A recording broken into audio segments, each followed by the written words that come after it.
শিক্ষক নিযুক্তিৰ সৈতে জড়িত এটা গুৰুত্বপূৰ্ণ বাতৰি আপোনালোকৰ কাৰণে লৈ আহিছোঁ। সকলোৱে লাইক কৰিবলৈ একেবাৰে নাপাহৰিব আৰু ভিডিঅ'টো যিমান পাৰে সিমান শ্বেয়াৰ কৰিবলৈ একেবাৰে নাপাহৰিব।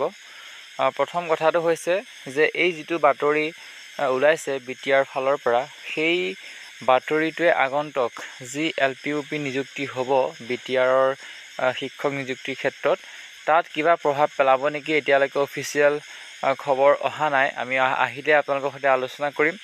আজি দিনৰ শেষৰ ফালে অৰ্থাৎ আবেলি এটা বাতৰি প্ৰকাশ পাইছে সামাজিক মাধ্যমত। BTR ফালৰ পৰা আচলতে এই বাতৰিটো প্ৰকাশ পাইছে। আমি আচলতে শেহতীয়াকৈ আপোনালোকৰ সৈতে আলোচনা কৰোঁ বুলি ভিডিঅ'টো প্ৰস্তুত কৰিলোঁ। একেবাৰে শেষলৈকে চাই থাকিব। ইয়াৰ আচলতে কি কথাখিনি ইয়াত সন্নিৱিষ্ট কৰা হৈছে, আগন্তুক LPUP নিযুক্তিৰ সৈতে জড়িত নেকি এই বিষয়বস্তুটো, সেয়া হয়তো আপোনালোকে গম পাব। আৰু অফিচিয়েল আপডেট, পৰৱৰ্তী সময়ত যি অফিচিয়েল আপডেট দিব, সেই অফিচিয়েল আপডেট সকলোবোৰ বিষয়ে আপোনালোকৰ সৈতে আলোচনা কৰিম। কানেক্ট হৈ থাকিব আমাৰ সৈতে। মূলতঃ আজি যিটো বাতৰি প্ৰকাশ পাইছে, সেই বাতৰিটো আপোনালোকৰ সৈতে আলোচনা কৰিব ওলাইছোঁ।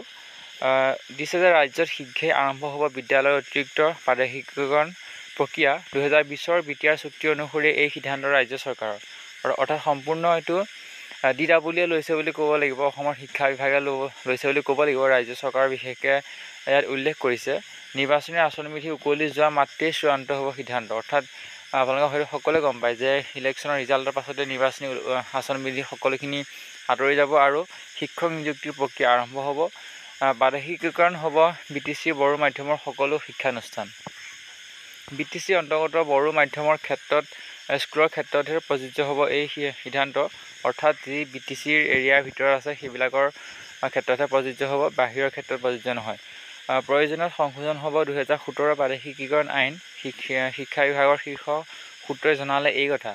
শিক্ষা বিভাগৰ শীৰ্ষ সূত্ৰই মানে আচলতে DWE হয় বা যি শিক্ষামন্ত্ৰী মহোদয় হয়, ইয়াৰ সৈতে আচলতে তিনিটা কথা জড়িত হৈ আছে। DWE LPUP শিক্ষক নিযুক্তি, BTC LPUP শিক্ষক নিযুক্তি আৰু BTR ফালৰ পৰা এতিয়া যিটো আহিছে প্ৰাদেশিকীকৰণ আইন, অৰ্থাৎ সকলোখিনিকে আচলতে প্ৰাদেশিকীকৰণ কৰিব। তিনিওটা বিষয় আচলতে চৰকাৰে কেনেকৈ আচলতে চলাই নিয়ে সেইটো আচলতে লক্ষণীয় হ'ব। চলাই নিয়াটো আচলতে বহুত এটা আচলতে ডাঙৰ কাম নিচিনা হ'ব ইলেকশ্যনৰ পাছতেই, কাৰণ তিনিওটা বিষয় একেলগে অসম চৰকাৰে আচলতে এইটো লৈ যাব। ছ'চিয়েল মিডিয়াতো আচলতে এই সম্পৰ্কে বাতৰি প্ৰকাশ পাইছে, আপোনালোকক শুনাব বিচাৰিছোঁ। মই আপোনালোকক এইটো ক'ব বিচাৰিছোঁ যে ইয়াৰ পৰৱৰ্তী পৰ্যায়ত যি অফিচিয়েল আপডেট থাকিব, সকলোখিনি আপডেট আপোনালোকৰ সৈতে আলোচনা। ব্ৰেকিং এই মুহূৰ্তত জনাইছোঁ, ৰাজ্যত শীঘ্ৰেই আৰম্ভ হ'ব বিদ্যালয়ৰ অতিৰিক্ত প্ৰাদেশিকীকৰণ প্ৰক্ৰিয়া। 2020 BTR চুক্তি অনুসৰি এই সিদ্ধান্ত ৰাজ্য চৰকাৰৰ। নিৰ্বাচনী আচৰণবিধি উকলি যোৱা মাত্ৰেই চূড়ান্ত হ'ব সিদ্ধান্ত। প্ৰাদেশিকীকৰণ হ'ব BTC বড়ো মাধ্যমৰ সকলো শিক্ষানুষ্ঠান। BTCৰ অন্তৰ্গত বড়ো মাধ্যমৰ স্কুলৰ ক্ষেত্ৰতহে প্ৰযোজ্য হ'ব এই সিদ্ধান্ত। প্ৰয়োজনত সংশোধন হ'ব 2017 প্ৰাদেশিকীকৰণ আইন আৰু শিক্ষা বিভাগৰ শীৰ্ষ সূত্ৰই জনাইছে এই তথ্যখিনি।